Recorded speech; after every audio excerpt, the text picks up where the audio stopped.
On cold morning of December 12, 1942, a static-laced voice crackled to life in a damp command dugout carved from the frozen Russian earth. The message it carried was an impossibility, a ghost story, whispered over the radio that threatened to undo a victory forged in blood and ruin. Inside the bunker, the air, thick with the smell of damp soil, stale tobacco, and nervous sweat, seemed to crystallize. Lieutenant General Rodion Malinovsky stood over a vast map table, the flickering light of a kerosene lamp carving deep shadows into the lines on his face. He was a bull of a man, with a peasant's sturdy build and the watchful, intelligent eyes of a hunter. He listened, his expression unreadable, as a frantic intelligence officer relayed the report. A German armored spearhead, a fist of over 500 tanks, had punched through the flimsy lines of the 51st Army to the southwest. They were advancing, fast and hard, under the command of the Wehrmacht's finest field marshal, Erich von Manstein. Their objective was unspoken, but terrifyingly clear: Stalingrad. This news was not just bad. It was a contradiction of reality itself. For weeks, the narrative had been one of glorious, inevitable triumph. The Soviet counteroffensive, Operation Uranus, had been a stunning success. They had encircled the German 6th Army, trapping nearly 300,000 of Hitler's best soldiers in a frozen pocket, a kessel, around the shattered city of Stalingrad. The trap was set. The beast was caged. All that remained was to starve it, crush it, and celebrate a victory that would turn the tide of the entire war. But Manstein's attack, codenamed Operation Winter Storm, was the key to the cage. It was a dagger aimed at the heart of the Soviet victory, and it was moving with a speed and power no one had anticipated. The officers around Malinovsky exchanged panicked glances. Their orders, delivered directly from Stavka, the Soviet High Command, and signed off by Stalin himself, were unequivocal. Malinovsky's newly formed Second Guards Army, a powerful force of elite rifle divisions and armored corps, was to drive southwest, deep into the German rear, towards the city of Rostov. The goal was strategic, visionary. By taking Rostov, they would sever the supply lines for the entire German Army Group A, trapping another massive enemy force in the Caucasus. It was the planned masterstroke, the move that would not just win a battle, but potentially end the war on the southern front. Every plan, every map, every troop movement was geared towards this glorious offensive. Manstein's attack was a distraction, a sideshow. But as the reports continued to flood in, painting a picture of collapsing Soviet defenses and unstoppable panzer columns, Malinovsky felt a cold knot of dread tighten in his gut. This was no sideshow, this was an existential threat. His political commissar, a stern, by-the-book party man named Nikita Khrushchev, stood at his shoulder. "Comrade General," Khrushchev said, his voice low but firm, "our orders are clear. We press on to Rostov. Stalin is expecting it. To deviate is to invite disaster." Malinovsky didn't look at him. His eyes were fixed on the map, on the grease pencil arrows showing the German advance. He saw the shrinking distance between Manstein's panzers and the desperate, starving men of the 6th Army. He imagined the link-up, the breakout, the transformation of a historic Soviet victory into a catastrophic defeat. His mind raced, calculating distances, troop strengths, marching times. The numbers told a story that contradicted his orders. The strategic prize of Rostov meant nothing if the immediate tactical situation collapsed. To follow his orders was to march away from the real battle, to ignore the fire burning at his back while chasing a prize that might not exist by the time he got there. He picked up a red grease pencil. His hand hovered over the map, over the symbol for his own powerful Second Guards army. Khrushchev watched him, his eyes narrowing. Every man in that dugout knew the penalty for disobeying a direct order from Stavka in the year 1942. It wasn't demotion. It was a short walk to a cold ditch and a single pistol bullet to the back of the head. It was treason.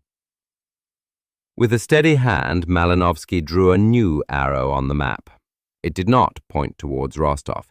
It pointed north, directly into the path of Manstein's charging panzers. He had made his decision. He would refuse his orders. He would turn his entire army 90 degrees and, on his own authority, march to save Stalingrad. "What are you doing?" Khrushchev's voice was a sharp hiss, cutting through the stunned silence of the bunker. "That is not the plan. The plan is Rostov. We are to cut off the Caucasus." Malinovsky finally turned to face the commissar. He was calm, his voice devoid of a tremor, the voice of a man who had accepted the consequences of his actions. "The Caucasus can wait, Comrade Commissar. If Manstein reaches Paulus and the Sixth Army, there will be no one left to cut off. They will break out, our encirclement will be broken, and we will be the ones trapped between two German armies. There will be no victory. Only a disaster that will make Kiev look like a skirmish." He tapped the map where the German 57th Panzer Corps was shown advancing. "Hoth is coming, with the 6th, 17th, and 23rd Panzer Divisions. They are veterans. They are strong. The 51st Army cannot hold them. Look at these reports. They are not being pushed back. They are disintegrating." He gestured to his Chief of Staff, General Varenikov. "Issue the orders. The army turns north. Immediate effect. We will force march. Every man, every tank, every gun. We will meet them on the Myshkova River. We will form a wall of steel, and they will not pass." Varenikov, a seasoned officer who trusted Malinovsky implicitly, nodded grimly and turned to the communications officers. Khrushchev stepped forward, his face flushed with anger and disbelief. "You cannot do this, Rodion Yakovlevich. This is a decision for Stavka, for Comrade Stalin himself. You are overstepping your authority. This is madness." Malinovsky looked Khrushchev dead in the eye. "And what would you have me do, Nikita Sergeyevich? Send a runner to Moscow? That will take days. By the time we receive a reply, Manstein will be sharing schnapps with Paulus on Mamayev Kurgan. I was placed here to command an army, not to be a postman. My orders are to destroy the enemy. The most dangerous enemy is now in front of me, not 200 kilometers away in Rostov. The tension in the room was electric. It was a clash not just of strategy, but of ideologies. Khrushchev represented the rigid, centralized authority of the party, a system where obedience was the highest virtue.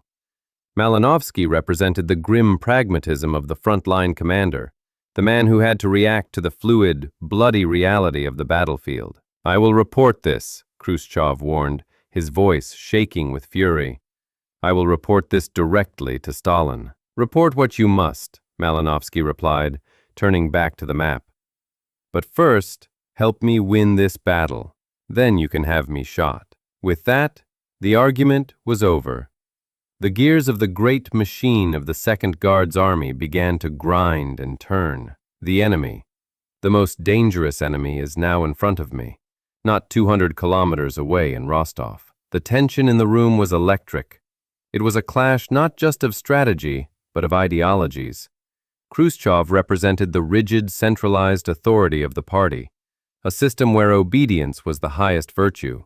Malinovsky represented the grim pragmatism of the frontline commander, the man who had to react to the fluid, bloody reality of the battlefield. "I will report this," Khrushchev warned, his voice shaking with fury. I will report this directly to Stalin. Report what you must, Malinovsky replied, turning back to the map. But first, help me win this battle. Then you can have me shot. With that, the argument was over. The gears of the great machine of the Second Guards Army began to grind and turn. Orders, countermanding the previous day's commands, flew out from the dugout. Division commanders were roused from their sleep, shocked by the sudden change of direction. Logisticians cursed and scrambled, trying to reroute fuel and ammunition convoys that were already heading southwest. For the common soldier, the reason was unknown. One moment they were marching towards the promise of a glorious, war-ending offensive. The next they were turning around, trudging back north into the teeth of a blizzard, towards the sounds of distant battle.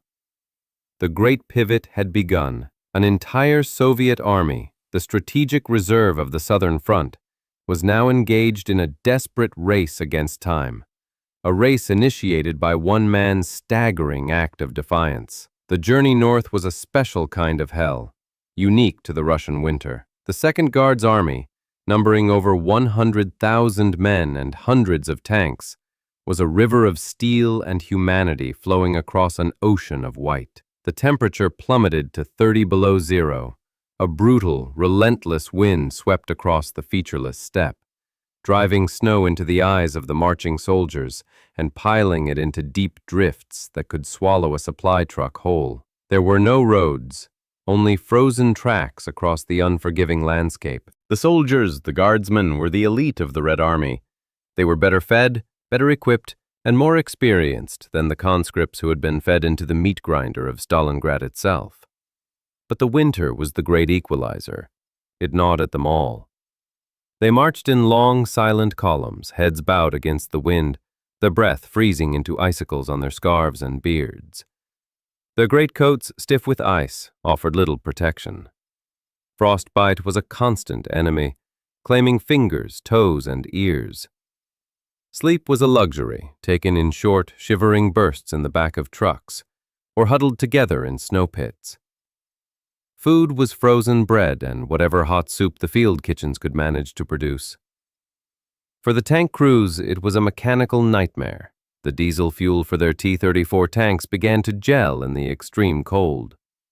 Engines had to be run every few hours to keep them from freezing solid. Starting a cold engine required lighting a fire under the oil pan, a dangerous and time-consuming process. The steel tracks of the tanks slipped and slid on the icy ground, and breakdowns were constant.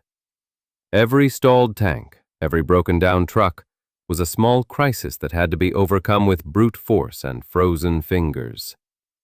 Yet they moved. Malinovsky was everywhere, a whirlwind of energy, driving them on.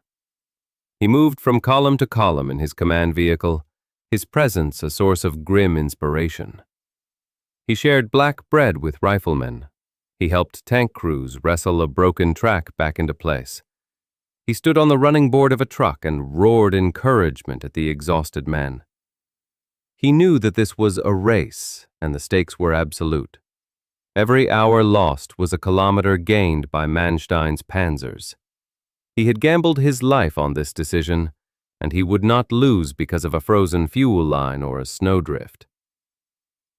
Inside the cabin of a T-34 tank named For the Motherland, a young lieutenant named Dmitry Volkov peered through the narrow vision slit. His world was a vibrating, rumbling cocoon of cold steel. For 2 days they had been driving almost non-stop. The rumbling roar of the diesel engine was a constant companion. His crew, a grizzled veteran driver named Ivan and 2 young loaders, were slumped in their positions, their faces pale with exhaustion. "Where are we going, Comrade Lieutenant?" the loader, Sergei, asked, his voice barely audible over the engine. "North," Dmitry replied, "to the Myshkova River." "And the Germans? They are going there too," Dmitry said grimly. "We must arrive first." That was the simple, brutal calculus of their situation. Arrive first and they could set up defensive positions, dig in their tanks, and prepare for the onslaught. arrive second, and they would be fighting a meeting engagement in the open steppe against some of the most experienced panzer divisions in the German army. It was a recipe for slaughter. News from the front was sporadic and grim. The 51st Army had been shattered. The German spearhead, led by the 6th Panzer Division, had captured the town of Kotelnikovo and was now less than 50 kilometers from the Stalingrad pocket. Inside the kessel, the starving soldiers of the 6th Army could hear the distant thunder of Hoth's guns. A coded message had been sent to their commander, General Paulus. "Hold on. We are coming. The Führer will get you out." Hope, a commodity more precious than bread, flickered to life in the frozen trenches around Stalingrad. For the Soviets, that hope was a death sentence. While Malinovsky's army clawed its way north, the ether between his headquarters and Moscow crackled with tension. As promised, Khrushchev had sent his report. The response from Stavka, channeled through the front commander, Andrei Yeremenko, was icy. Malinovsky was to explain himself, immediately. His unauthorized change of direction was a flagrant breach of protocol and a direct contradiction of the master strategic plan. Malinovsky, taking a rare break from the front lines, dictated his reply. He did not apologize. He did not make excuses. He laid out the tactical reality with cold, hard logic. He detailed the collapse of the 51st Army, the strength and speed of Manstein's advance, and the mathematical certainty that the relief force would reach the pocket if his Second Guards Army did not intervene. To continue towards Rostov, he concluded, is to consciously allow the encirclement at Stalingrad to be broken. I have made the only decision possible to preserve the victory that has cost us so much blood. I take full responsibility for my actions. It was a message of breathtaking audacity. He was not asking for permission. He was informing his superiors of a decision already made. In Moscow, Stalin read the report. With him was Marshal Georgy Zhukov and Marshal Alexander Vasilevsky, the architects of Operation Uranus. There was a long, heavy silence in the room. On one hand, Malinovsky's insubordination was unforgivable. It challenged the very foundation of Stalin's authority. On the other hand, his logic was undeniable. The threat was real, and he was the only one in a position to stop it. It was Vasilevsky who finally spoke, his calm, analytical voice cutting through the tension. "Comrade Stalin, General Malinovsky is a difficult man, but he is one of our best field commanders. He sees the battle clearly. His assessment is correct. The situation has changed. We must support his decision." Stalin paced the room, puffing on his pipe. He hated being proven wrong. He hated when his grand strategic plans were disrupted by the chaotic reality of the front.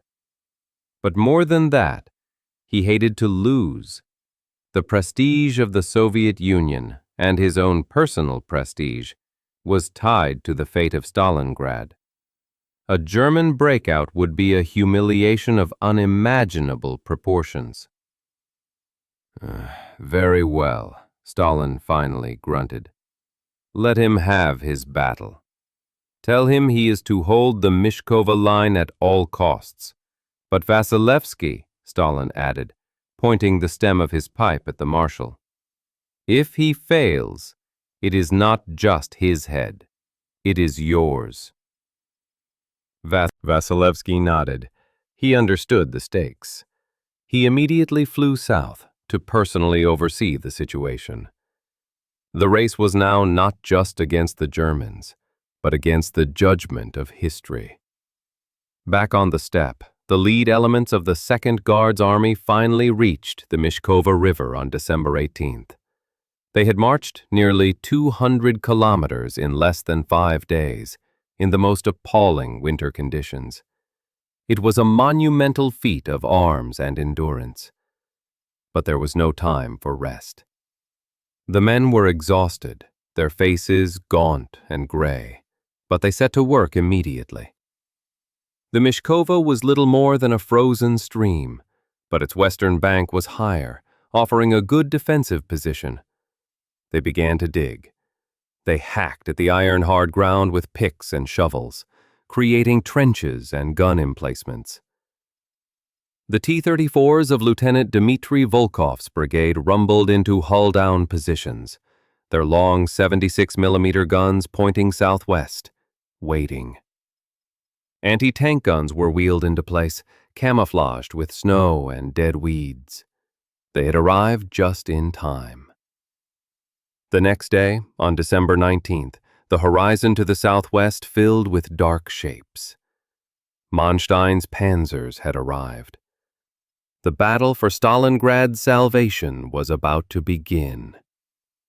The German tankers of the 6th Panzer Division were confident, almost arrogant. They were the tip of the spear, the heroes who had come to rescue their trapped comrades. They had brushed aside the demoralized remnants of the 51st Army with contemptuous ease. Now, only this frozen little river stood between them and the pocket, a mere 35 kilometers away. Their commander, General Hermann Hoth, urged them forward. Speed was everything. The lead Panzer IVs and Panzer IIIs advanced in open formation, their tracks crunching over the snow-covered steppe. They expected to face scattered resistance, nothing more. What they found was a wall of fire. From the high ground on the far bank of the Myshkova, dozens of camouflaged Soviet anti-tank guns opened up at once.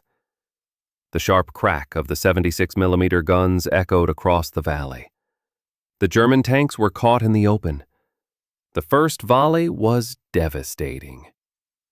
One Panzer IV brewed up instantly, a column of oily black smoke pouring from its turret. Another ground to a halt, its tracks shattered. A third slewed sideways, its commander slumping out of the hatch before collapsing into the snow. The German advance wavered.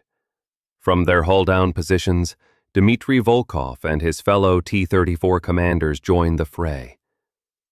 Dmitry scanned the field through his periscope, his heart pounding. "Ivan, 10 o'clock!" Panzer IV, moving left to right, range 800 meters. The turret of For the Motherland traversed smoothly. "Target acquired," the gunner called out. "Fire!" Dmitry yelled. The T-34 rocked back on its suspension as the main gun fired with a deafening roar. The shell screamed across the frozen river. They watched the tracer arc towards the target. A miss. The shell exploded in a fountain of snow just behind the German tank. The Panzer IV, alerted to their position, turned its turret towards them. Its 75mm gun flashed. A heavy thud slammed into their frontal armor. The whole tank rang like a bell, and flakes of white paint fell from the interior walls. But the shell had bounced off the T-34's sloped glacis plate. "Reload! Reload!" Dmitry screamed. "He's got us ranged!" "Loaded!" The gunner fired again. This time, the shell struck home. It hit the German tank on the side of the turret. For a moment, nothing happened. Then, a small puff of smoke, followed by a violent explosion that blew the turret clean off the chassis and sent it spinning through the air. "Target destroyed," Dmitry breathed a sigh of relief. But there was no time for celebration. More tanks were coming. The battle for the Myshkova River devolved into a brutal, attritional slogging match. For 5 days, the Germans threw themselves against the Second Guards Army's positions. The fighting was savage and relentless. Tank duels raged across the frozen fields. Infantry clashed in desperate close-quarters combat in the small villages that dotted the riverbank. The Luftwaffe appeared overhead, Stuka dive bombers screaming down to drop their payloads on the Soviet lines. But the guardsmen, dug in and determined, refused to break. Malinovsky was once again at the heart of the action. He set up his command post in a farmhouse so close to the front line that it was struck by German artillery.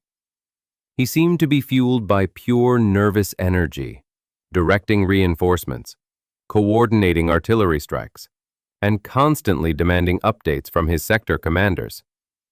His presence was a steadying force, a rock against which the German tide broke. He had made his stand here, and he would not yield a single inch of ground. Vasilevsky, who had arrived at the front, watched Malinovsky with a mixture of awe and trepidation. He saw a commander in his element, a man who understood the brutal rhythm of battle. Malinovsky's gamble was paying off. The Second Guards Army, though battered and bleeding, was holding. They were absorbing the full force of Manstein's relief attempt and bringing it to a grinding halt. The German advance slowed, then stopped. Hoth's panzer divisions were exhausted. They had suffered heavy losses in tanks and men, and their supply lines were stretched thin. They were now facing an enemy that was not only elite and well-equipped, but was fighting with the ferocity of men who knew they were the last line of defense. By December 23rd, Manstein had to face the bitter truth. His operation had failed. He could not break through. The road to Stalingrad was closed. He gave the order to withdraw. The news reached the Sixth Army's headquarters in the pocket like a death knell. Their last hope was gone. They were doomed. On the banks of the Myshkova, the exhausted but triumphant soldiers of the Second Guards Army watched the German tanks pull back. A ragged cheer went up along the line. They had done it. They had held. Lieutenant Dmitry Volkov climbed out of the turret of his T-34. The landscape before him was a junkyard of blackened, twisted metal. Dozens of destroyed German and Soviet tanks littered the snow-covered fields. The cost had been terrible, but the victory was absolute. He looked north in the direction of Stalingrad. He couldn't see the city, but he could imagine the relief of the men trapped there. They had been saved, not by a grand strategic plan from Moscow, but by the grit of the men who had marched through a blizzard and the courage of the general who had dared to disobey. The aftermath of the battle was a study in contrasts. For the Germans, it was the beginning of the end at Stalingrad. Manstein's failure sealed the fate of the Sixth Army. For the Soviets, it was a moment of profound relief and triumph. The crisis had been averted. The great victory was now secure. In Moscow, the mood was celebratory. Malinovsky's insubordination was quietly forgotten. In its place, a new narrative was written. He was a hero, the man who, through his decisive action, had thwarted the enemy's desperate gamble. He was awarded the Order of Suvorov, First Class. Khrushchev, the man who had threatened to report him, would later claim a share of the credit for the victory. Such was the nature of the Soviet system. But the men who were there, the men who fought on the banks of that frozen river, knew the truth. They knew that the victory was owed to a commander who possessed not just tactical brilliance, but a rare and dangerous quality in Stalin's Red Army: moral courage. The courage to trust his own judgment over the dogma of his superiors. The courage to risk his own life not in battle against the enemy, but in a battle of wills against his own high command. Malinovsky's decision to turn his army north was the pivotal moment in the final chapter of the Stalingrad saga. Had he followed his orders and pressed on to Rostov, Manstein almost certainly would have broken through the flimsy screen of the 51st Army and reached the pocket. A breakout by the 6th Army, combined with a powerful counterattack by Manstein, could have shattered the entire Soviet southern front. The victory that defined the turning point of the war would have become a defeat of catastrophic proportions.